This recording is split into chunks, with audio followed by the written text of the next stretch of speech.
여러분, 성경에는 마지막 때와 연관된 많은 구절들이 있습니다. 그래서 우리 그리스도인들은 그런 구절들을 볼 때는 더 집중해서 보려고 하고, 그리고 그 말씀에 더 이제 실천하려고 노력을 합니다. 이건 참 바람직한 모습이죠. 그런데 그런 성경 구절 중에서는 우리 신약교회 성도들한테 직접적으로 관련이 없는 구절들도 꽤 있습니다. 직접 관련이 없는데 직접 적용을 하면요, 오히려 우리한테 또 에너지 낭비가 될 수도 있고, 그리고 우리가 더 신경 써야 할 그 부분에 집중 못하게 방해가 될 수도 있습니다. 하지만 간접적으로 그 메시지를 적용하는 것은 우리한테 도움이 될 겁니다. 그것이 이 성경 66권 안에 그 말씀을 기록해 놓은 하나님의 의도이기도 합니다. 오늘은 마지막 때와 관련된 마태복음 25장 1절에서 13절 말씀을 한번 살펴보고자 합니다. 오늘 본문은 비유의 말씀이기 때문에 비유의 스토리이기 때문에 본문 순서대로 쭉 강해에 나가는 것이 도움도 되고 의미도 있을 겁니다. 한번 보겠습니다. 먼저 1절입니다.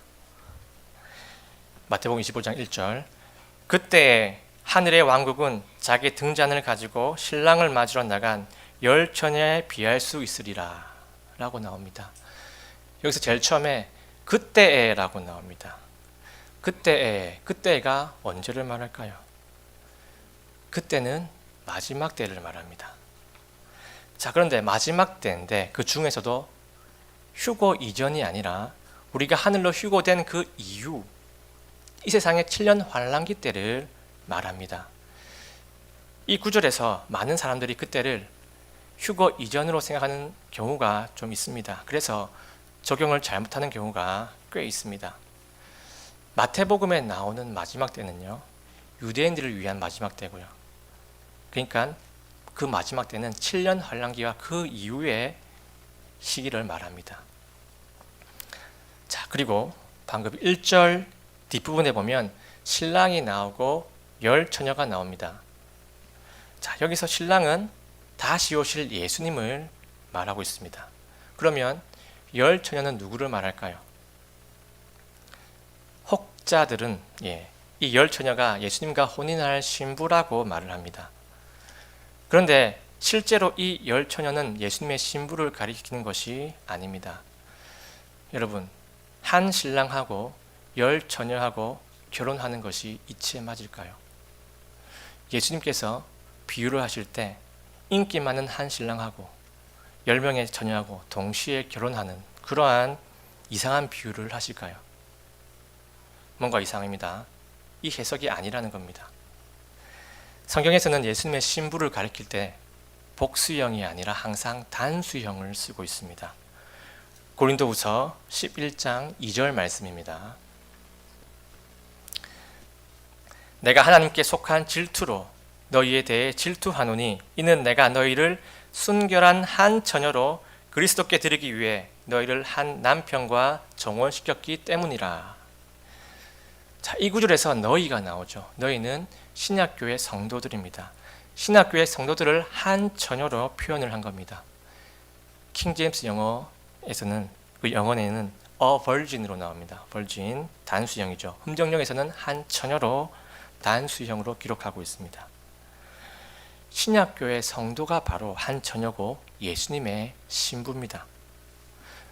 그래서 오늘 본문에 나오는 10처녀는 열이기 때문에 단수형이 아니죠. 복수형입니다. 그래서 예수님의 신부가 아니고요, 그 신부들의 친구들, 들러리를 지금 말하고 있는 겁니다.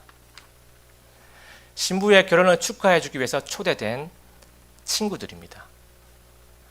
구약 성경에도 이러한 상황을 증명해 주고 있습니다. 자, 시편 45편 14절 말씀입니다.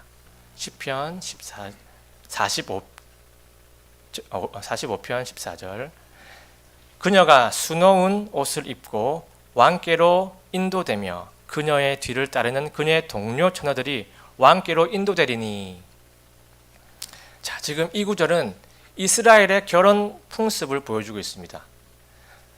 지금 이 한 왕이 한 처녀를 신부로 맞아들이는 결혼식, 혼인식 장면입니다.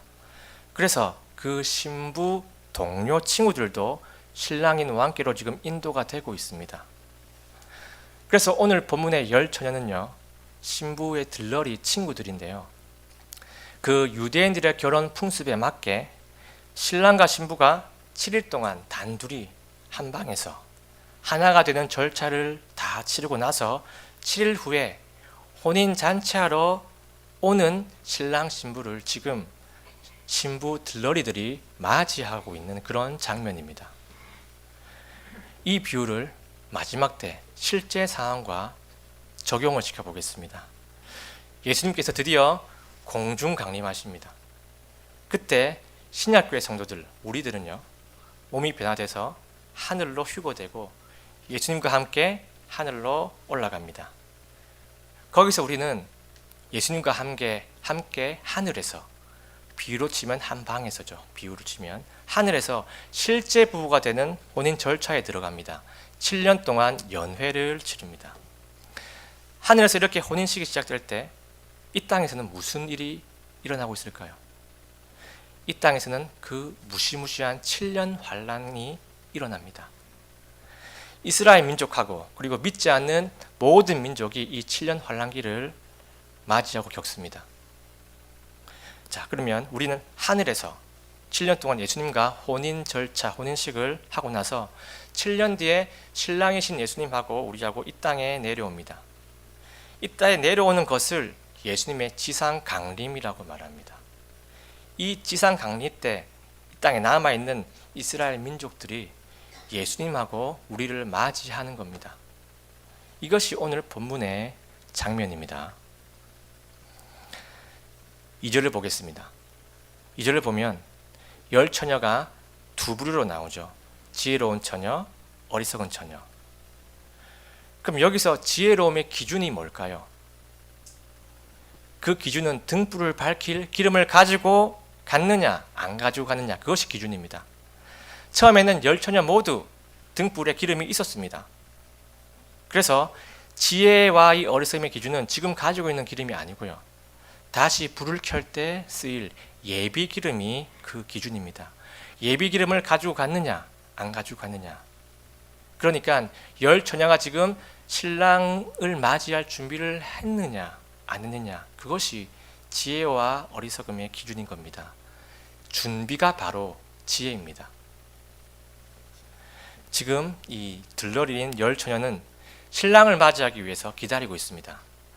밤이고 또 어두우니까 지금 등불을 켜고 있는 겁니다. 그런데 신랑이 바로 안 오죠.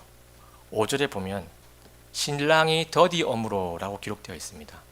생각보다 신랑이 안 오니까 10처녀 모두가 졸다가 결국에는 잠에 들었습니다. 5절에 보면 다 졸다가 잠들었는데 라고 되어 있습니다. 그런데 여기서 잠들었다는 이 행동이 뭔가 잘못된 행동으로 우리에게 보여질 수도 있습니다. 느낌적인 느낌으로 뭔가 잘못한 건 아닌가라고 생각을 할 수 있는데, 성경은 이 잠는 것 자체는 잘못된 것으로 여기지 않습니다.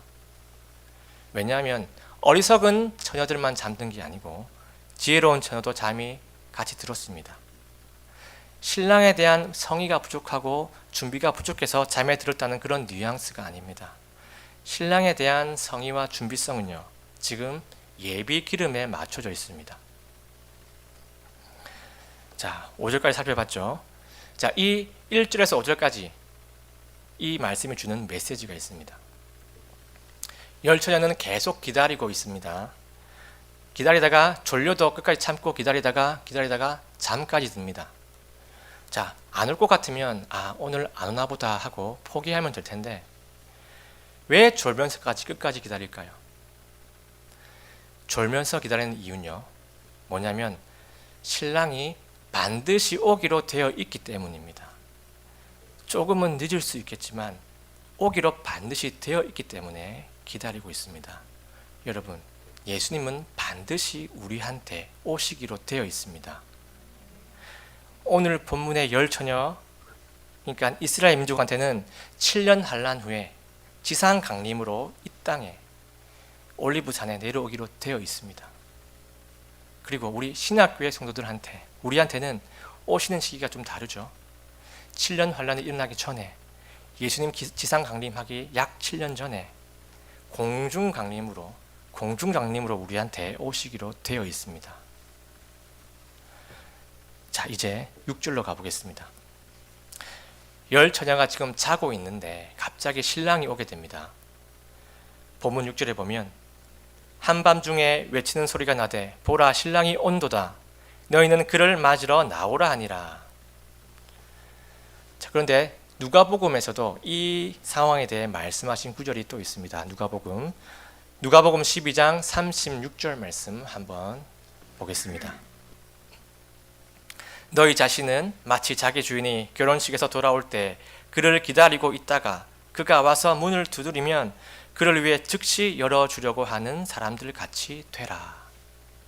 이 구절도 오늘 본문과 같은 상황을 표현을 한 겁니다. 자, 지금 신랑이 온다는 소식이 들리니까 열 처녀는 부랴부랴 등불을 손질합니다. 그런데 자는 동안에 기름이 다 타서 다 쓰거나 다 써서 등불이 꺼져 있습니다. 그래서 예비 기름으로 다시 켜야 하는 그런 상황입니다. 그런데 어리석은 자들은 예비 기름이 없죠. 안 가져왔죠. 그래서 지혜로운 자들한테 빌려보려고 하는데요. 근데 지혜로운 자들은 지혜롭기 때문에 자기 기름을 지금 빌려주면 나중에 자기 등불을 끝까지 켤 수 없다는 걸 알기 때문에 그 요청을 쿨하게 거절을 합니다. 그래서 이 어리석은 자들은 부랴부랴 기름을 사러 나갑니다. 그런데 안타깝게도 그 사이에 신랑이 도착해서 어리석은 자들은 신랑 맞이를 못합니다. 기름을 준비했던 자들은 등불로 신랑을 맞이할 수 있었고요. 기름 준비가 안 된 자들은 신랑을 맞이할 수가 없었습니다. 뭔가 지금 분위기가 안 좋습니다. 이 상황을 실제 마지막 시대 때 한번 적용을 해보겠습니다. 예수님께서 휴거된 신학교의 성도, 우리죠. 우리하고 하늘에서 7년 동안 혼인잔치에 들어가서 혼인 절차를 개시를 하십니다. 그리고 나서 7년이 지나서 우리하고 이 땅에 내려오십니다. 이렇게 우리가 예수님하고 이 땅에 내려올 때 준비된 이스라엘 백성들은 예수님을 맞이하게 될 것이고 준비가 안 된 이스라엘 백성들은 예수님을 맞이할 수가 없는 겁니다. 이제 계속해서 10절을 보겠습니다. 어리석은 처녀가 지금 기름을 다 사가지고 오니까 신랑은 이미 도착이 해 있고 혼인잔치도 벌써 시작이 되었고 문도 닫혀 있습니다. 그래서 어리석은 자들은 신랑한테 문을 열어달라고 요청합니다. 근데 그 요청을 들은 신랑은 어떤 대답을 하나요? 12절 보겠습니다. 12절 그가 응답하여 이르되 진실로 내가 너희에게 이르노니 내가 너희를 알지 못하노라 하였느니라. 이렇게 신랑은 그들을 알지 못한다고 말씀하십니다. 여러분, 예수님은 준비가 안 된 이스라엘 백성들은 자기 백성으로 받아들이지 않으십니다. 왜일까요? 이들이 준비를 못한 것은 맞지만 예수님 오실 것을 믿은 자들입니다. 예수님 오실 것을 믿고 기다린 자들인데 왜 예수님은 이 자들을 받아들이지 않으실까요? 마지막 때, 이 7년 환란기 때, 이때는요 관념적인 믿음, 머리로만 하는 믿음, 그 믿음으로만 되는 것이 아닙니다. 이때도 믿음으로 구원받는 것은 당연합니다. 하지만 이때의 믿음은 그 믿음과 그 믿음에 상응하는 행실도 반드시 따라야 합니다. 예수님께서 메시아로 오실 것을 알았으면 그 믿음과 그 믿음에 상한 행실, 그분을 맞이할 준비를 해야 한다는 겁니다. 행실이 없는 그냥 관념적인 믿음, 그런 믿음은 믿음으로 여겨지지 않는 때가 바로 이 7년 환란기 때입니다. 7년 환란기 때 이스라엘 민족들은요 믿음대로 적 그리스도를 숭배하지 않아야 하고요, 믿음대로 짐승의 표를 받지 않아야 하고 끝까지 배척을 해야지만 예수 그리스도를 믿는 것으로 여김을 받고 예수님과 함께 천년 왕국으로 들어갈 수 있습니다. 머리로는 예수님 믿으면서 너무 7년 환란이 너무 힘드니까 저 그리스도를 숭배하는 척하고 짐승의 표도 받고 저 그리스도로 편인 척하고 생각으로 예수님, 저는 마음으로 예수님 믿는 거 아시잖아요. 제가 제 마음이 아닌데 지금 너무 힘들어서 믿는 숭배한 척만 하고 있어요. 예수님 다 이해해 주시죠? 이렇게 해봤자 소용이 없다는 겁니다. 천년왕국에 못 들어갑니다.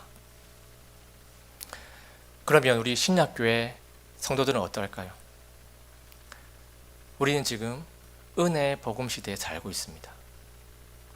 은혜의 복음 시대는요, 예수 그리스도 십자가 피 흘리심의 공로로 말미암아 오직 예수 그리스도 믿음을 통해서 은혜로 구원을 받습니다. 이것만이 구원의 근거입니다.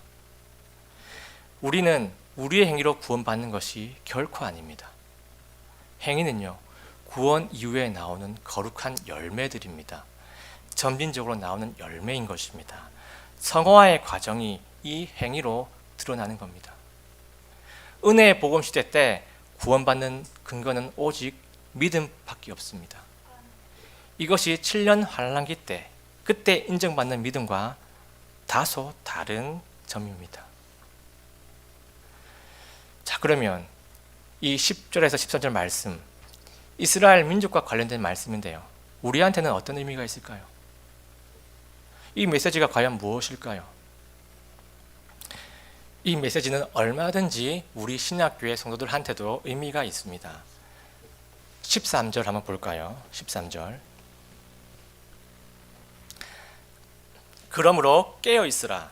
너희가 사람의 아들이 오는 그날도 그 시각도 알지 못하느니라.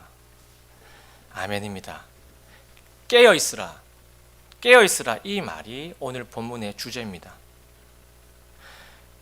그런데 여러분, 여기서 깨어 있으라는 말은 잠을 자지 마라라는 뜻은 아닙니다. 잠을 잤던 지혜로운 처녀들도 혼인잔치에 지금 들어갔습니다. 그럼 여기서 깨어 있으라는 말은 무슨 뜻일까요? 앞에서 보았지만 준비를 하고 있으라는 뜻입니다. 깨어 있으라는 말은 준비를 하고 있으라는 뜻입니다. 구원의 주관자시고 심판의 주관자이신 예수님께서 언제 오실지 모르니까 준비하고 있으라는 겁니다. 이 준비는 이스라엘 백성들하고 우리 신학교 성도들하고 예수님 오시는 시기도 다르고 준비할 내용도 다르지만 분명한 것은 오실 예수님을 위해서 준비하고 있어야 한다는 겁니다. 여러분, 예수님 지상 강림하실 때 우리와 같이 이 땅에 내려올 그 시기도 알 수가 없지만 그 전에 있을 예수님의 공중 강림, 우리가 휴거된 그때는 더더욱 알 수가 없습니다. 예수님은요, 우리 신학교의 성도들을 데리러 오실 때 아무도 모르게 도둑같이 오십니다. 데살로니가 전서 5장 2절 말씀입니다. 주의 날이 밤에 도둑같이 그렇게 오는 줄을 너희 자신이 완전히 아느니라. 아멘입니다. 도둑같이 오십니다. 여러분, 오늘 본문은 우리한테 여러 가지 메시지를 던지고 있습니다. 첫 번째, 예수님은 반드시 오시기로 되어 있다. 성경 약속입니다. 그리고 그 예수님은 아무도 예상치 못할 때 오실 것이다. 세 번째, 그래서 언제 오실지 모르기 때문에 우리는 준비해야 한다. 그리고 그냥 준비가 아니고 지금 준비해야 한다. 입니다. 왜냐하면요, 내일 오실지도 모르기 때문입니다. 여러분, 이제 오늘 설교 말씀들을 한번 우리 실질적으로 우리에게 적용을 해봤으면 좋겠습니다. 만약에 예수님께서 오신다면 우리 신학교의 성도들이 지금 무엇을 준비해야 할까요? 여러분, 실제로 무엇을 준비하시겠습니까? 이 준비는요, 우리가 생각해서 우리 느낌적으로 할 수도 있겠지만 신약교회에게 하신 하나님 말씀을 근거로 준비를 해야 합니다. 예수님 오심에 대한 우리 신약교회 성도들의 첫 번째 준비입니다. 먼저 우리는 거짓 교리에 관심을 뺏기지 말고 오직 복음 선포에 집중을 해야 합니다. 디모데후서 4장 5절 말씀 제가 한번 읽어보겠습니다. 그러나 너는 모든 일에 깨어있고 고난을 견디며 복음 전도자의 일을 행하고 내 사역을 온전히 입증하라. 아멘입니다. 여러분, 이 구절은요, 사도 바울이 죽기 전에 한 유서와 같은 말씀입니다. 아주 중요하고요, 준엄한 말씀입니다. 사도 바울은 신약 성경에서 예수님 오심을 많이 강조했습니다. 그리고 죽기 전에 디모데한테 모든 일에서 깨어 있어라 라고 명령을 합니다. 오늘 본문 메시지와 좀 흡사하죠. 사도 바울이 여기서 깨어 있어라 라고 한 이 말은요, 사도 바울 이 당시에 성행을 했고 창궐했고 실제 마지막 시대 때에도 엄청나게 심해질 거짓 교리로부터 깨어 있으라는 명령입니다. 여러분, 마지막 때가 되면 거짓 교사들이 판을 칩니다. 많은 이목을 끌 겁니다. 거짓 교리가 더 주목을 끌게 되고요, 사람들의 화두가 될 것입니다. 거짓 교리들은요, 복음 교리보다 더 신박하고 더 창의적이고 더 지적으로 보이기 때문에 사람들의 관심을 차지하기 쉽습니다. 사도 바울 시대 때도 그랬습니다. 영지주의가 그랬습니다. 영지주의가 이단교리인데요, 많은 신학자들, 많은 철학자들의 관심을 차지했습니다. 거짓 교리는요, 예수 그리스도의 복음으로 향하는 관심들을 흩뜨러뜨립니다. 사탄이 마지막 때에 할 수 있는 가장 강력한 책략은요, 복음을 뒷전으로 가게 하고 주목을 못 받게 하고 복음을 시시한 교리로 만드는 겁니다. 거짓 교리를 통해서입니다. 그래서 이 복음과 거리가 멀고 상관이 없는 새롭고 신선한 교리들은요, 우리가 관심을 내려놓아야 합니다. 그쪽으로 관심을 모으는 것이 사탄의 책략입니다. 그래서 방금 본 그 디모데후서 9절에서 깨어 있어라라는 바울의 명령 뒤에 뒤에 어떤 말씀이 나오냐면 복음 전도자의 일을 행하고 라는 말씀이 그래서 이어져 나오는 겁니다. 여러분, 마지막 때일수록 오직 그리스도의 복음만이 이 시대의 화두가 되어야 합니다. 다른 것들은요, 배설물이고 방해물입니다. 예수 그리스도만이 이 마지막 시대 때 소망이고 희망이고 이 마지막 때의 주인공입니다. 아멘입니다. 이제는 마지막 때를 준비해야 하는 두 번째 일입니다. 우리는 순결함과 거룩함으로 준비해야 합니다. 이 말씀이 참 우리에게 부담으로 다가올 수도 있습니다. 요한계시록을 보면요, 마지막 때를 앞둔 그 신약 교회한테 한 예수님의 당부 말씀이 2장, 3장에 나옵니다. 자, 그 당부들 중에는요, 거짓 교리에서 깨어나라 한 당부가 아주 많은데요, 그것은 우리가 이미 첫 번째로 꼽았습니다. 꼽아가지고 이제는 예수님께서 4대 교회에게 하신 말씀, 당부 말씀입니다. 요한계시록 3장 4절 말씀입니다. 4대에도 자기 옷을 더럽히지 아니한 몇 이름이 내게 있어 그들이 흰 옷을 입고 나와 함께 걸으리니 이는 그들이 합당한 자들이기 때문이라. 자, 여기서 보면 자기 옷을 더럽히지 아니한이라는 말이 있죠. 이 말은 실제 생활에서 우리가 죄와 타협하지 않고 죄에서 멀리하고 죄의 습성을 이기고 순결한 모습으로 예수님을 기다리라는 그런 말입니다. 여러분, 우리는 그리스도의 신부입니다. 실제로 결혼을 앞둔 신부는요, 신랑을 맞이하기 위해서 부단히 외적으로 깨끗이 하려고 하고 내적으로 관리를 합니다. 실제로 예비 신부들은 제가 결혼을 한 적이 있습니다. 실제로 예비 신부를 봤는데, 그리고 저기 있는 또 고난을 자매를 또 본 적이 있는데, 결혼할 때 뭐 피부 마사지도 하고요, 뭐 레이저로 기미, 주근깨, 점도 빼기도 합니다. 그리고 속에 있는 건강을 위해서 운동도 하고 좋은 음식 먹으면서 몸을 관리합니다. 이게 뭐냐? 결혼 이전과는 구별된 생활을 합니다. 우리도 마찬가지입니다. 예수님을 신랑으로 맞이한 우리는요, 내적으로 세상 사람들과 구별된 생활, 구별이 바로 거룩입니다.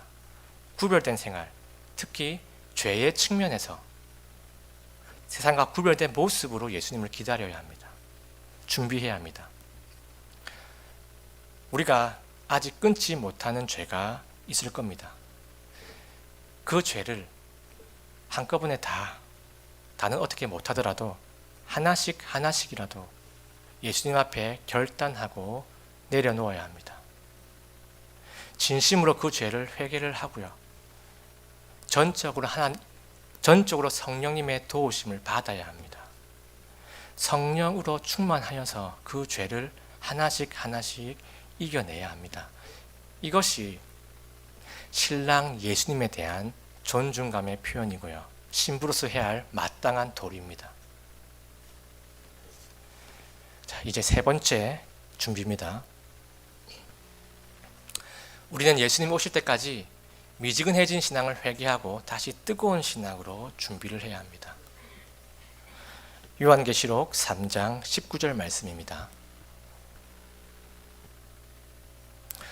내가 사랑하는 자들을 다 내가 책망하고 징계하노니 그러므로 열심을 내고 회개하라. 아멘입니다. 여러분, 이 구절은 그 유명한 라오디게아 교회, 뭘로 유명했죠? 미지근한 신앙으로 유명한 라오디게아 교회에게 하신 예수님의 책망입니다. 이 미지근한 신앙 때문에 예수님께서 토해내겠다라는 표현까지 하십니다. 여기서 토해내겠다는 말은 구원을 취소하겠다는 뜻은 아니죠. 당연히 아니죠. 혐오한다, 극도로 싫어한다는 그런 그런 뜻입니다. 여러분, 제가 지금 아르바이트로 학생들을 가르치는 일을 하고 있습니다. 약 25명의 학생들을 지금 관리를 하고 있는데요. 요즘 아이들은 코로나 때문에 학교 원격 수업도 많이 하고 학교도 그렇고 학원도 갔다가 안 갔다가 또 최근에는 제가 가르치는 아이들의 60%가 코로나에 걸려가지고 갔다가 안 갔다가 그렇게 합니다. 스스로 알아서 공부를 열심히 해서 잘하는 아이들도 있지만요, 일반적인 아이들은요, 그 학습 수준이 많이 떨어져 있습니다. 많이 안타깝죠. 그런데 우리 신앙도 비슷한 양상이 있는 것 같습니다. 코로나 때문에 대면 예배가 줄어들고요, 신앙 활동들도 축소가 되고요, 그리고 하나님과의 실질적 관계도 조금 멀어진 듯한 느낌을 받습니다. 물론 이러한 상황 상관없이 끝까지 하나님과 깊은 관계 속에 뜨거운 마음과 신앙을 가진 분들 많이 계십니다.